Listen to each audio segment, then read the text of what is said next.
Hello and welcome to this video where I am going to be telling you all about my birth story with Nico. This is the latest of our addition to our family. We now have 3 gorgeous boys and we feel so blessed.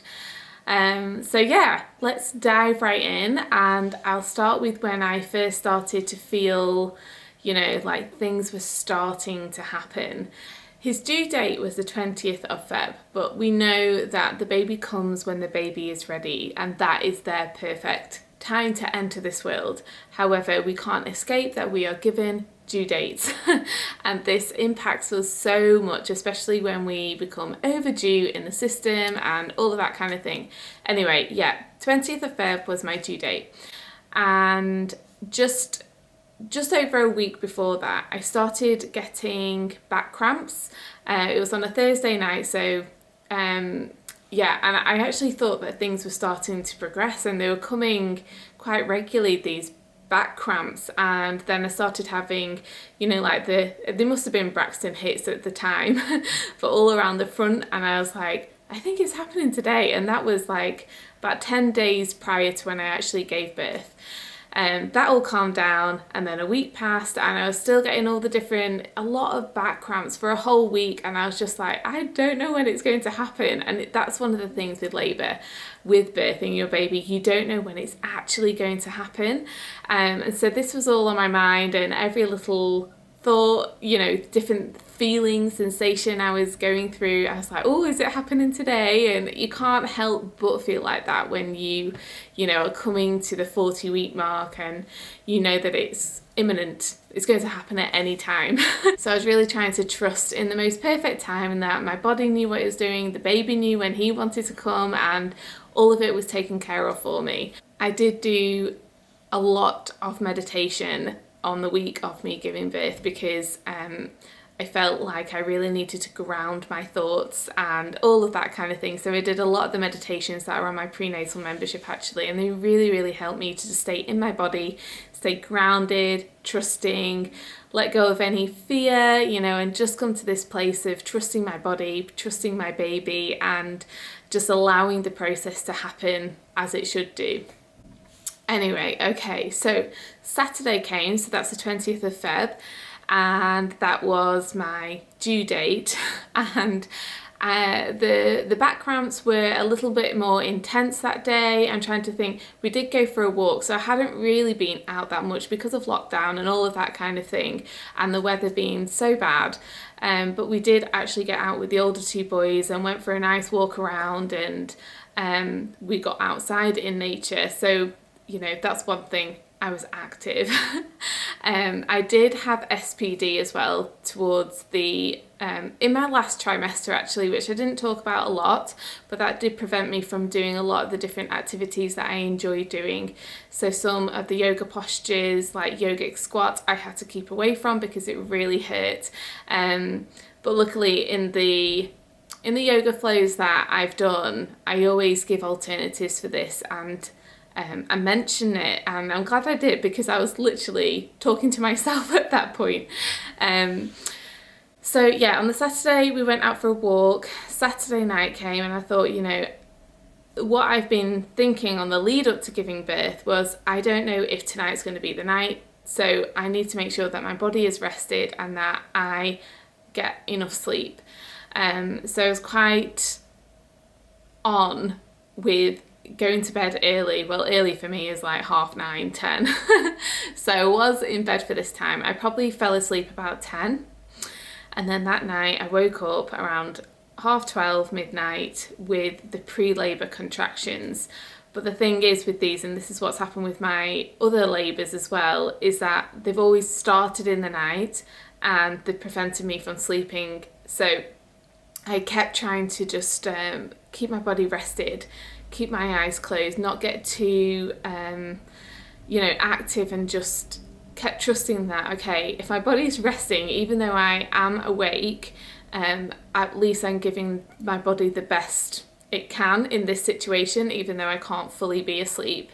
So all through that night they were getting quite a bit more intense, and I was like, oh, it might be happening today, who knows? But with my other 2 labours, they've always been quite long. I've had these pre-labour contractions for a couple of nights, and that's part of my fear-based story, because I was like, if that happens again, it's the tiredness, the exhaustion and all of that I don't know if I can handle, and I don't know if I can do it. Of course I can do it. And this is where you have to get right in there with these limiting beliefs and speak over you the truth that what you're capable of, and also the truth that, you know, that might not happen again, and stop talking it over yourself and talk over yourself the positive experience that you want to have, that I'm not going to be fully exhausted, I'm not going to have all these nights of no sleeps, you know, and all of that kind of thing. So yeah, we get to Sunday morning, and these were happening, I'd say about every 5 minutes at this point. And I was like, yeah, I think labour is starting. But they were at that place where I'd be talking and I'd be like, just hold on, just breathe through it. And, you know, practicing all my breathing techniques and all of that kind of thing. And Eamon made a really yummy breakfast, and that was another thing on my mind. While I was at that point, I knew I needed to feed myself up to give me all the energy that I needed in case I didn't feel like eating later on if things progressed. So that morning we had a really good breakfast, and then after a while I felt like things were starting to slow down, and already I had an acupuncture appointment booked in, and she was like, don't worry if you need to cancel it. If things are happening now, you know, it's your 3rd baby, you'll probably had it in two hours or something. I was like, oh, I'm not sure, my labours aren't that quick. Anyway, 2 hours had passed, and I actually felt like things were slowing down a little bit. So I went to my acupuncture appointment, so I had all the needles and everything, and she was really lovely because she is a doula as well. So we were talking about all things birth, and it was almost like therapy for me as well. She was like, with the needles, kind of trying to work her magic as much as she could.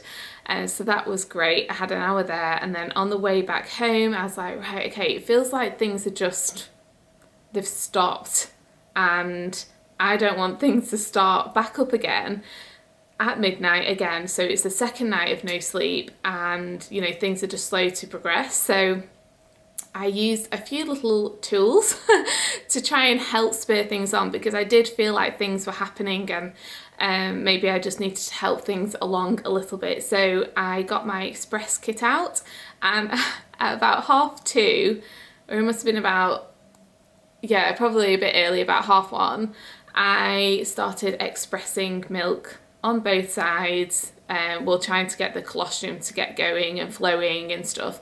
So I was doing that for quite a while. I was really trying to drop into this place of joy and oxytocin, and just doing things that felt good, like massage, and just really kind of being at one with my body, and being at home with myself and grounded, and doing meditations and stuff. But I do think that the expressing really helped with that, and to get things rolling. And so that was about 2:30, and my sister, she was one of my birth partners, she was just messaging me and saying like, how's things going, you know, let me know when you need me to come over, or if you want me to come over. And I was like, yeah, I think I'm okay. But I was very aware that I didn't want to call people in in case things stopped and it wasn't really labour and it was Braxton Hicks, or, you know, all of that kind of thing. So I wanted to make sure in my mind that I knew things were definitely progressing, and that labour was happening. So from the time I started expressing and doing all of that kind of thing, 2 hours had gone past, and they were really progressing. Eamon was downstairs, and my mum had come and taken the boys already, because I did think that the boys would be good to have around, but they just weren't in that frame of mind. They were, you know, like I was on mum duty when I really needed to come home to myself and just be in my own kind of land. So my mum took the boys, and also like the Kindles and iPads and stuff just on loud, and I just didn't want that noise. So yeah, lots of different factors, but the boys were looked after by my mum, which I was so grateful for. They stopped over there, so we didn't need to worry about that. And then at 3:30 my sister came round, and Eamon was great. He was like just making sure that I'd had lunch and all of that kind of thing. And my sister came round at 3:30, and she started doing all the hands-on approach, and then I called my other friend Christina, who was taking the photos for me, and she actually came about, might have been about 6 or something like that, because again I wanted to make sure that I was fully in established labour, and not to waste any of her time because she has children as well and all of that kind of thing. I called the birth centre in the morning just to give them the heads up that I thought that things were progressing. I missed out a part as well. Early in the morning, it must have been about 4:30 in the morning, I saw that my mucus plug had gone. So I knew that things obviously were progressing in the right direction. Obviously didn't know when, because that can happen weeks before or just before you're about to go into labour. But that was a good sign as well. And yeah. So anyway, move on to about 6 p.m. I'd already called the birthing centre in the morning because I was with the home birth team, but they were short-staffed that day. So I got transferred straight to the to the birthing centre, and they said, "Do you want someone to come around and just make sure that everything is okay, the baby's heartbeat, all of that kind of thing?" But I was like, I'm okay at the moment. I don't think I'm in established labour, so I don't want to waste anyone's time. So as soon as I do feel like things are definitely progressing, then I will call back again. And they were very clear in, don't leave it too long.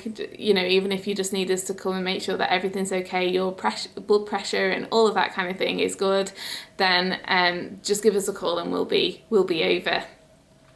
So that was kind of nice, just to have that confirmation that, I wouldn't be told, oh, why have you called when you're only, in early labour and all of that kind of thing. I ended up calling them when my surges were about 3 minutes apart, but they were about 45 seconds long at this point, but they were getting really intense. So I couldn't breathe, I could breathe through them. I couldn't speak through them, and with every surge, my sister or my husband was on hand to just help give a bit of hands-on assistance and pressure to the points where I know that it helps pain relief, which I'm going to do a whole video on this actually, on how birth partners can help you, because honestly, if you have a birth partner who knows what to do, it can change your whole labour and birthing experience, hands down, because this is the first time I've properly had that support and that experience, and it definitely transformed the whole experience of it.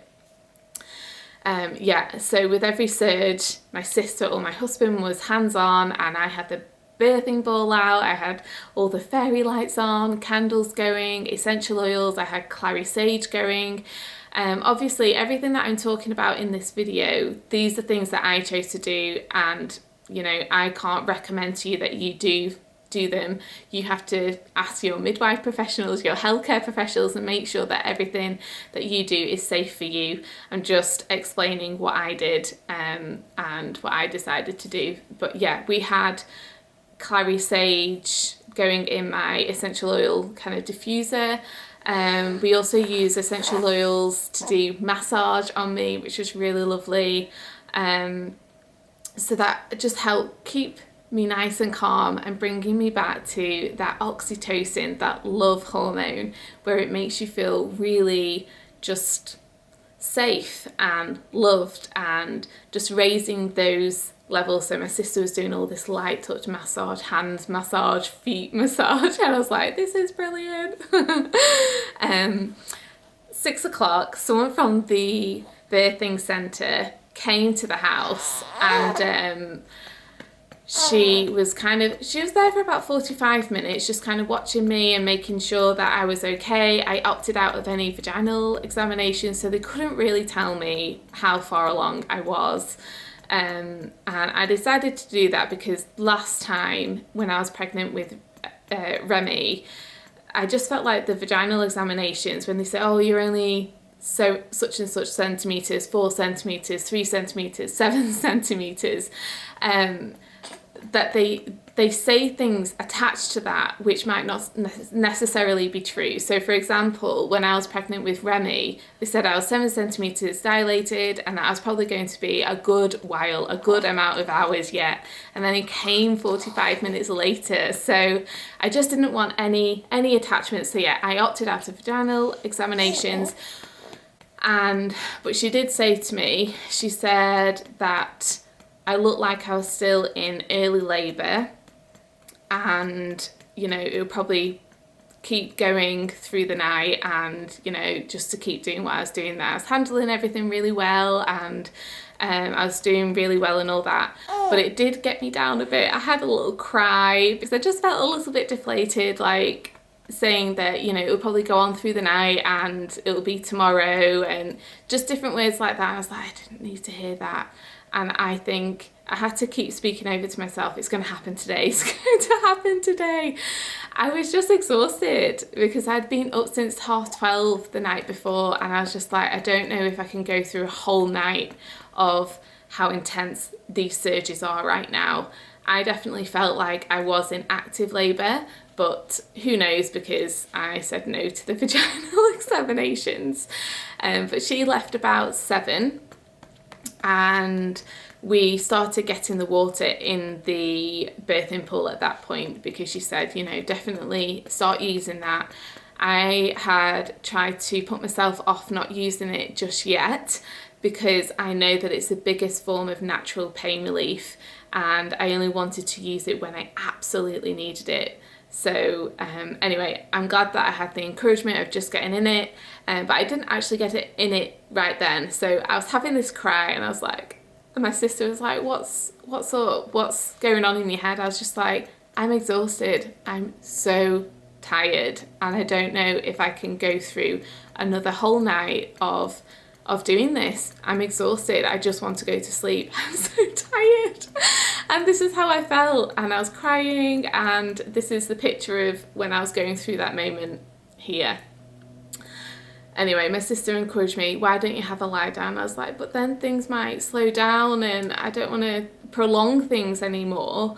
But I followed her advice, and she sat on my bed, and we had a pillow, and I laid across it, and she just was playing with my hair. I got a blanket over me, and the surges actually slowed down. I was like, oh no, but actually I was just so lapping up this rest. I think I did definitely fall asleep, or I was just that relaxed. And it ended up being for half an hour. Now with the surges at that point, even though they slowed down, so they went from being every 3 minutes to every 5 minutes, but then a lot longer. So then they started being more like a minute and 15 seconds, a minute and a half, and a lot more intense. And so it came to a point where I was like, okay, I really can't lie down anymore now when they come, it's too intense. So I got into the birthing pool straight after that, and that was just so lovely. That was just what I needed, and it was just so comfy. So the difference between having a birthing pool at home is that they're inflatable, so they're so comfy. They're inflatable on the floor bit as well, and they've got a little inflatable cushion seat bit where you can sit on it, and it was just amazing. That moment was just like the lift that I needed, and also having the rest. And now when I looked back at it, from the books that I read, I had that rest and be thankful stage, and that was that half an hour before you actually go into the transition stage of pushing your baby down. I had that rest and be thankful phase. I was like, that's what it was, where I was absolutely exhausted and I just needed to lie down. Whereas I know some people like, do not lie down, stay active, stay active. But I'm glad I listened to my body and listened to my sister actually, because that was the energy, what do you call it, reserve that I needed. It kind of built up that energy again for me, ready for the big finale. So it was about 9:30 at night that I eventually got into the birthing pool, and it must have been about 9:30, yeah, about 9:30, 10 I think it was. I got in the birthing pool and my breathing had totally changed. It was it already changed anyway before this, but then I had the rest and digest phase. But it was more the primal animal sounds that were coming out. So the mooing noise, all the animal sounds, and I could tell that everything was being pushed down. And yeah, it definitely changed, and I knew my uterus had changed from drawing up to now pushing down, which is all amazing and positive. I was like, right, okay, yes, it's moving in the right direction, things are progressing, I can definitely feel it in my body. And I was going into that la la land, that in between worlds land where I couldn't really function in between, and I was just in my own place, which is what the midwives actually want to see. They want to see that you're not fully functioning, and they know that the birth is imminent. And I think that's what the midwife had said. She said, you know, you're quite coherent in between your contractions, what she was saying, and that's why she thought I was in early labour. Whereas when I look back at it, I think that I was just really in control, and I was really using my breath and my body to help me through the surges. But yeah, who knows anyway with that. Anyway, back to the birthing pool. I was in the birthing pool, both my sister and my husband were taking it in turns to just help support me. I had the honey on standby. My husband had made me a really nutritious smoothie with bananas, lots of honey and all of that kind of thing, which they kept in handing me with a straw, water with a straw, all of this kind of thing, which all really helped me with energy levels, because I didn't feel like eating. They all, when the midwife was here, they all went down and had some dinner, but I was just like, I cannot eat right now. And also your body is clearing out, so I had to go to the toilet a lot, and your body it clears out everything. It's almost like you're having a colonic irrigation. I went to the toilet that much. Sorry if that's too much information. But yeah, it's happened with each of the births actually. So yes, in the pool, the breathing had changed. It got really intense, but I kept using the breath, and we called the home birth team again to say, look, we think that, you know, the birth might happen anytime. She's actively pushing now. We can hear it in her voice and her breathing and her body and everything. And yeah, my husband ended up calling the midwife. My sister did have to have strong like words, because I think my husband thought that I was just really coping well, and was like, not sure, because I've had really long labours before, it probably might be a while yet. And Laura's like, she is pushing, call the midwife. So they came just after 11 p.m. and they just dashed in, and then they had to bring everything in from the car. They did bring in the gas and air at about 11:30, and that's when I did have some of the gas and air through encouragement, because I think we all get to a place in labour where we are kind of searching outside of ourselves, like, somebody help me do this. I don't think I can do this. This is the most pain that I've been in, and I'm being real with you because we all feel this when we go through labour. I was feeling really like, I don't know if I can do this, because it feels like this baby is too big. I kept having to bring myself back to the affirmations, like, my baby is the perfect size for my body, you know, and all of this kind of thing. And there's one moment where I was like, I can't do this again. I cannot give birth again. I will not do this to myself. And then at that moment, I just shouted out, like, God, help me do this, help me get through this, and help me birth my baby. And I kept talking to Nico as well. I was like, I trust you, come on darling, we can do this together. It was like this visceral thing of like just calling out, like, please help me, whether it's God. Oh, okay, do you want to come out? Do you want to come out? Okay, should we get you out? Shh. Oh, darling, we'll get you out. Sometimes you get a bit hot in there, don't you? yeah, whether it's God or the universe or whoever you believe in, you might not believe in anyone, and it's more like you tap into this knowing deep within you that you need to draw on that strength and be like, okay, I'm speaking over myself in the most positive way. I'm letting this strength rise up within me. And that's what I had to do, because honestly, I felt like I couldn't do it on my own. It was hard. It's the most toughest thing that I have ever done. And I don't want to shy away from that, because we will all, maybe not everyone will go through that feeling when you are in labour, but I don't know, I definitely have. So I had to call on something, and I did feel that strength just kick in, like, okay, Sally, you can do this. And at this point I was trying different positions, but also exhaustion and tiredness also creeps in as well. So I was on all fours, like flopped over the birthing pool, which you can see in some of the images. So I was able to rest in between the surges, but at this point they're coming thick and fast. There's not much rest in between.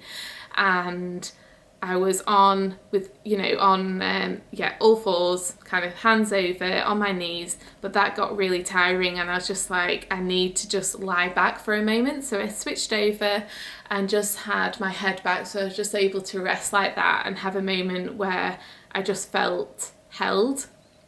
And actually that felt really good, because the water was able to be fully on my lower back as well. So when I was on all fours, it felt like I was more out of the water, so I wasn't having that kind of heat around me, which helped. I switched positions and stood up for a bit to try and help the gravity move down, and I just followed my intuition. I was just in the moment and was like, I need to stand up. So I stood up for a few minutes, back down in the water, then lots of different positions. But at the moment of actually giving birth, I've never had this experience, but I really, really felt Nico coming down and out of me. I don't remember it with Remy, and I didn't even feel it with Hugo. So it was, wow. I was like, oh my gosh, I can feel him. I can feel him finally coming out. The midwife was like, put your hand down. Can you feel his head? And at this point I was, I was more sat up in the pool with my legs just out, and I could feel his head, and I was just like, oh my goodness, his head is there. And I could feel his hair on his head, and I was just speaking to him. I was like, come on, we can do this. We've got this. But he was a big baby, and they saw that, and they were like, right, okay, we'll leave it. So 3 minutes had passed and I wasn't getting another surge. So after a little bit more time went on, the midwife said, can we get you to stand up, because we need to get, this baby out. So I was just following her intuition, because at the end of the day, when you've gone that far, you don't want to just, I just trusted her anyway. So I stood up, and then literally he came out, and he was passed to my hands. I was kind of like had a hand on him, but they had to catch him because he just came out. As soon as I stood up and bent over, Nico came out. I was past him, and then I brought him to me straight away, and I sat down. But the only thing was, so this was an incredible moment, and the part, just going back a bit, when I really could feel him coming out of me, it was the most, oh gosh, it takes over your whole body. That feeling is just indescribable. Yes, a lot of pain, but yes, a lot of power, like so powerful. And I say that I was in pain, but I feel like I've forgotten all the pain. I just remember what I said, but I don't really remember, how painful it was. And I just remember how powerful it was, which it was, and just feeling his body coming out. It's just insane, isn't it? It's so magical how it all works. And then I held him, and I saw his face, and we did it, and I was just like overwhelmed with emotion, as you can see in these pictures. And the only thing that then happened, which was more, didn't go to plan, he had a really short umbilical cord, so when I pulled him to my chest, the umbilical cord had started to sever, and I couldn't just bring him to my belly because my whole belly was in the water, so he needed to be out of the water, and I was, you know, fully submerged. There was only this bit that was out of the water for me. So as I started to pull him to me, the umbilical cord started to fray and sever. And the midwife saw that and clamped it straight away, because when that happens, the baby can actually lose blood instead of receiving blood from the placenta. So that was the only negative thing, because I know how beneficial it is to have delayed cord clamping, and it just wasn't available to me, which I was really sad about. But you know, in comparison to just having my baby safely in my arms, that we had the birth that we both envisioned and I wanted, I was just really, really happy that I got to experience that kind of birth, and I felt really empowered. And also I think it's good, you know, it's not good, but not everything goes to plan with these things, do they? And we weren't to know that we had a really short umbilical cord, and that wasn't my fault, that wasn't anyone's fault, it was just the way it was. So that was the only slightly negative thing. And then after that, I actually do think that the afterbirth was the thing that remained in my mind as well. So I had Nico, and I was like, these contractions are still so strong.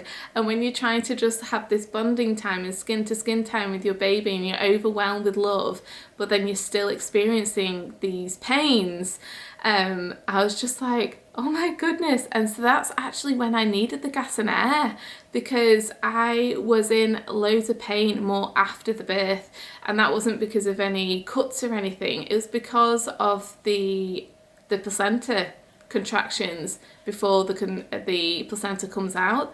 They were intense.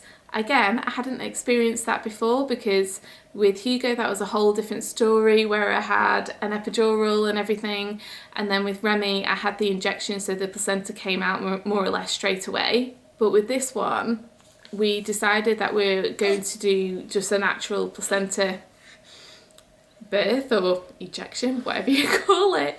I used the gas and air for that, and then because we hadn't cut the umbilical cord at that point, we had just clamped it, but because it was so short, I was struggling to keep Nico above the water and on me. So yeah, at that point we had to cut the umbilical cord, and that's when I passed Nico to Eamon, and I had to step out of the birthing pool, and with the help of the midwives, that's where I ended up giving birth to the placenta. I don't know the correct terminology, on my bed, but we laid it with like lots of those puppy pad type things everywhere, because blood was just coming out of me, and that came out probably about half an hour later or something like that.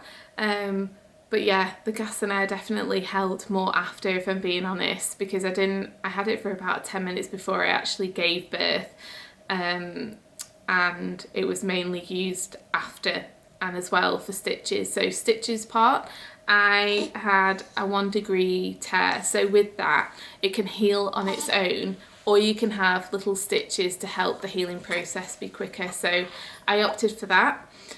So I had 2 little stitches, which actually feel fine now. After 2 weeks they felt like I wasn't feeling any pain, which is so different to especially the first time where I had an episiotomy, where it felt like it still wasn't pain-free after about 9 months. So I feel really lucky that that was the case. We did do, before I gave birth, we did the perineal massage, not every night, and it wasn't every week either, we were kind of sporadic with it, but we did do that a few times, so whether that helped as well. After I had the stitches, we then had a go at feeding, didn't we? Yeah, we had a go at feeding. Eamon got me some tea and toast, can't miss that bit. That's like one of the best bits after birth, just that toast, that buttery toast, and not being so much in pain anymore. So yeah, after I had my stitches, oh, I think I'm gonna have to feed you, aren't I? Should we get you fed? Hang on. That's better. Yeah, where was I? So yeah, the midwives had to make sure that he was feeding okay and did all his checks and everything, and he was £9.4.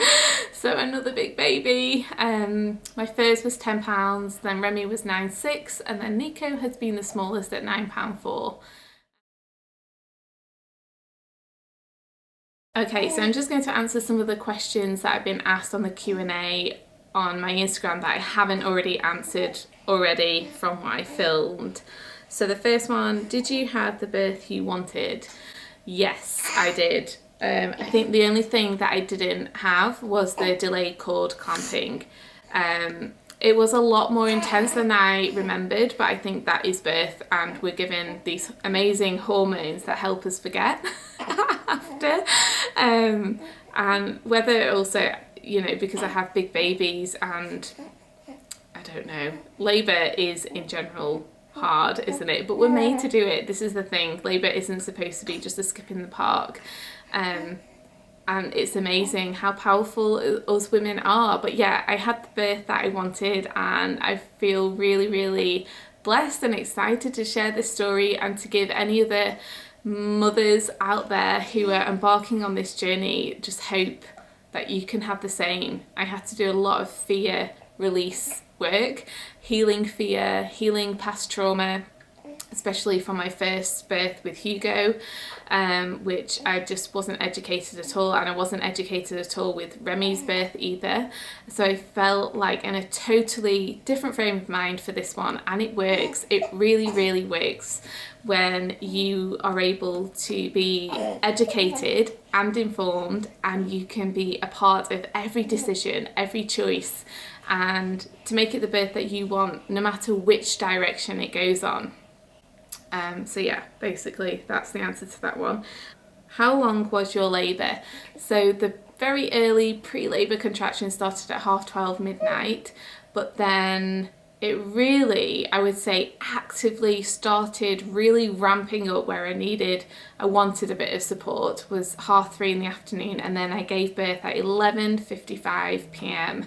So what's that? 3, 4, 5, 6, 7, 8, 9, 10, 11, 8, just over 8 hours, 8.5 hours, I'd say, for the more intense bits where there's no breaks and everything was ramping up, and I really had to utilise all the tools and techniques that, you know, I've been learning during the whole 9 months of my pregnancy. Did hypnobirthing help? Yes. Knowing what was happening to my body, and using the breath work of the up breath and then the down breathing and the visualizations of, you know, the Nico coming into the world and birthing into our world, and but definitely the hypnobirthing and being educated. I did my doula course as well, so back in September last year, and all that information really helped. The partner work especially helped get me through the labour, and that's why I'm going to add a video to that, or do a special workshop, because that is so valuable, and that's what really, really helped me get through all of those surges. Even when the surges got super, super powerful, I was able to get through them with the support of my, you know, my birth support team and myself, and using my breath and trusting my body and speaking over myself those affirmations, and also telling my birth partners the same, to like speak over me those words, and they naturally did it anyway, so that was amazing. And yeah, so hypnobirthing definitely helps. First signs of labour, I think I went through that, but the first signs for me were back pain, like period tight cramps. I had to have hot water bottles on my back, and then the next stage was my mucus plug going, and which is called the bloody show as well. And what other signs? Trying to think. It was mainly the back pain, the back cramps. Those were my early labour feelings. So yeah, not sure if that helps. Would love any tips and things that I didn't think about specifically related to a home birth.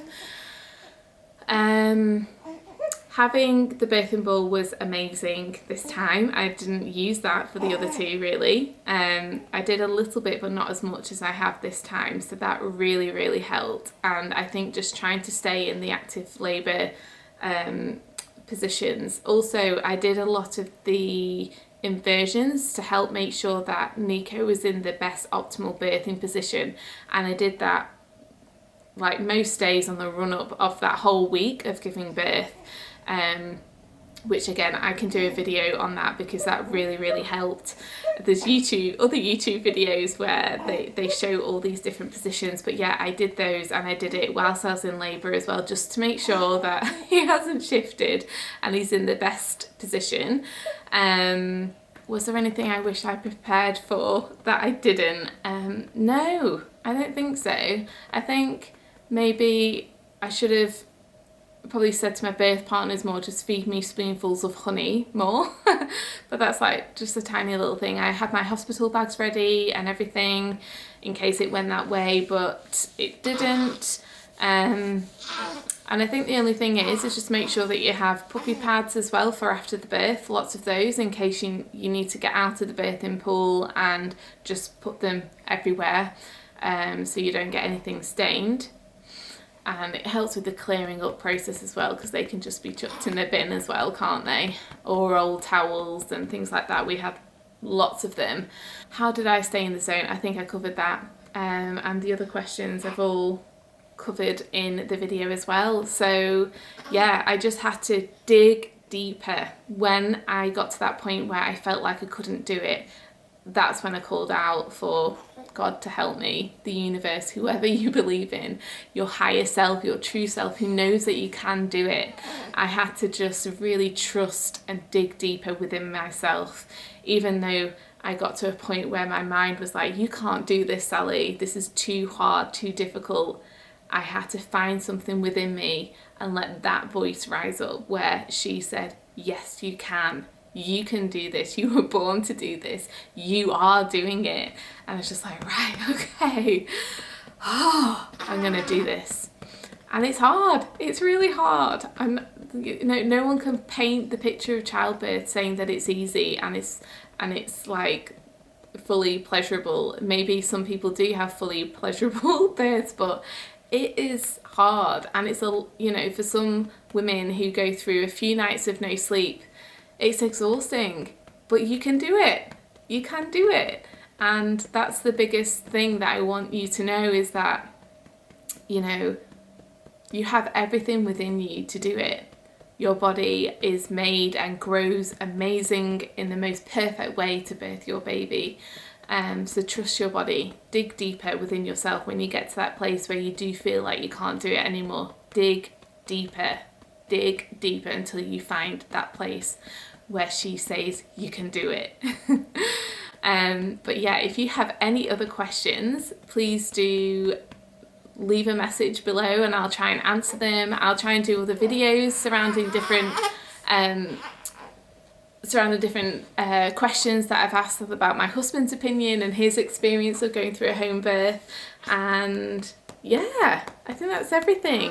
And also just to say, if you are pregnant right now and you haven't done or read any books, I really encourage you to get reading.